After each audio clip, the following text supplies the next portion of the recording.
Okay. Alrighty. So, question 3. Open up that T distribution applet. I've got so many freaking windows pulled up on my computer. You're good. So, question 3 will be a simple random sample was drawn from each population, and X bar is normally distributed for each group. I'm going to have to check. Definitely.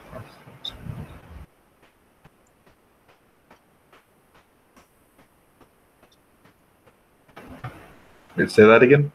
So it's going to be a simple random sample was drawn from each population, and X bar is normally distributed for each group. Okay, perfect. For some reason, there's just 2 answers I had each group, and I wasn't sure if you said sample size or X bar. Yeah. Okay. 4. Let's open up these files real quick. Freshman dinner.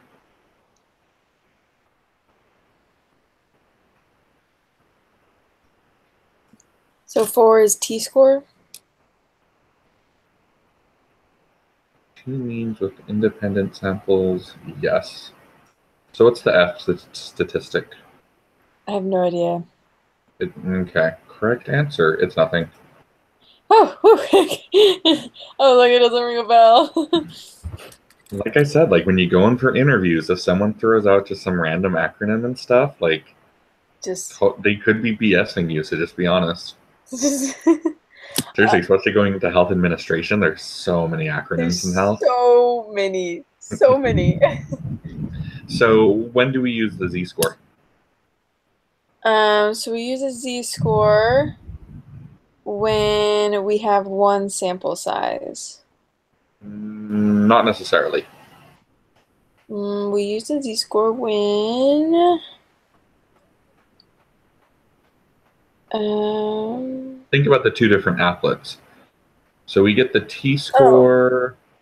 So with, I guess, t-score we use like degrees of freedom, but z-score we don't. So I guess. Yeah.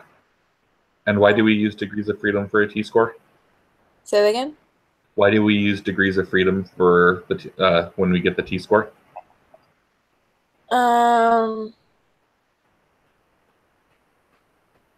Well, degrees of freedom is the sample size minus 1, so t-score is affected kind of by the sample size? Definitely is. But why are we using the sample size, the degrees of freedom?